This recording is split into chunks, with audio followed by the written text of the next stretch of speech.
Hi students, welcome to today's Try It Out video, where we've been working on how to find as well as create equivalent fractions. We're going to try it out in just a bit, but first, a quick review.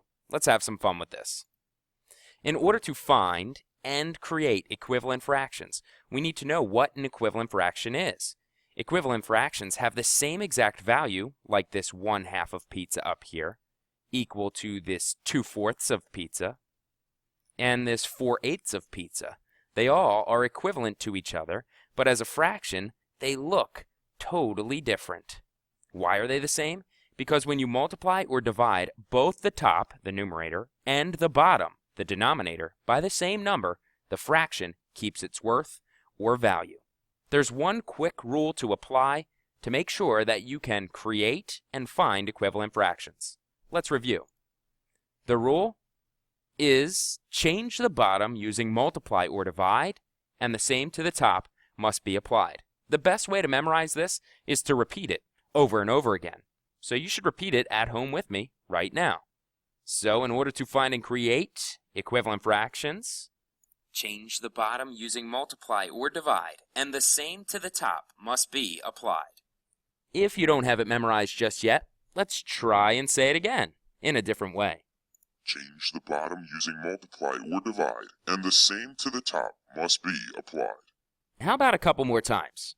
Change the bottom using multiply or divide, and the same to the top must be applied. I think you're getting the hang of this, but let's see how many different voices I can try.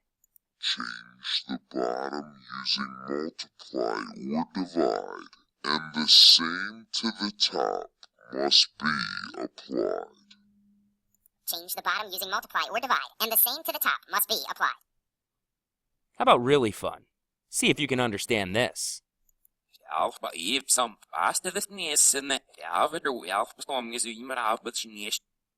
that was not a different language. It was this.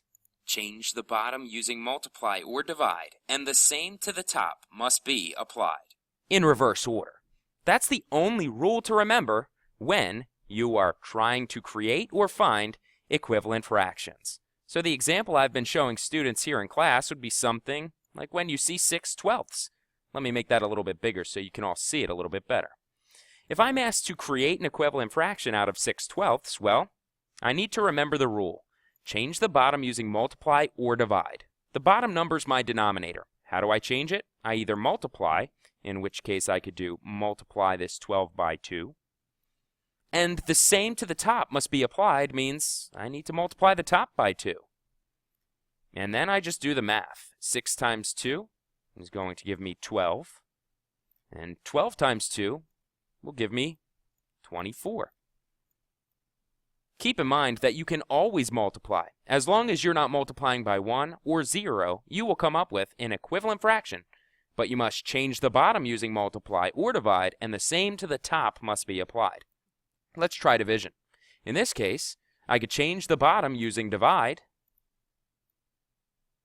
and the same to the top must be applied. 12 divided by 2 is going to get me 6, and 2 going into 6 would be 3 times. Because I changed the bottom using divide, and the same to the top must be applied. So in order for you to divide, you have to find a number that can equally go into 12 as well as 6. You can't just pick random numbers. Let's take a look at the worksheet that you could find on my website to try out. First, you'll notice I put the saying at the top, and I've changed this to equivalent fractions. And we need to make sure that when we're doing this worksheet, we change the bottom using multiply or divide, and the same to the top must be applied. So, for letter A, I have 2/8. Let's divide. Change the bottom using divide. I can divide this by 2 because the same to the top must be applied. Divide that by 2, which gives me an equivalent fraction of 1 because 2 goes into 2 once. And 2 can go into 8 4 times. 1/4. That's how you use this one step to create equivalent fractions. This is using division, and let me show you how to use multiplication. Change the bottom using multiply or divide. This time I'm going to multiply by 10. And the same to the top must be applied.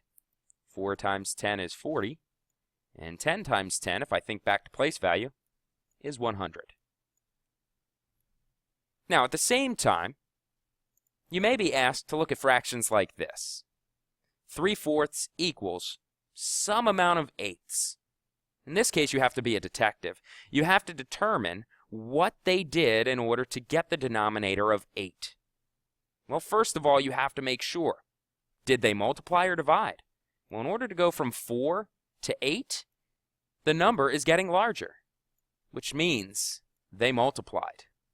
So I have to determine what they multiplied by. You can use a calculator to help you with this. You take your calculator, take the larger number, and divide it by the smaller denominator, and get whatever they multiplied by. In this case, it's 2. So, I reapply my rule, change the bottom using multiply or divide, and the same to the top must be applied. 3 times 2 is 6, and 4 times 2 is 8. The same exact thing can be said for an example like B. In this case, the number is going from larger to smaller, which means they divided. But you don't know what they divided by yet. And how do we solve for that? Take your larger denominator, divide it by your smaller denominator, and figure out that they must have divided by 2. Let's check it out. 2 can go into 6 3 times. Change the bottom using multiply or divide, and the same to the top must be applied. 2 goes into 4 2 times, so my fraction is 2/3. So in answering the question, how do we find equivalent fractions, you just need to remember the saying that we've been repeating over and over. Change the bottom using multiply or divide, and the same to the top must be applied. I hope this helps.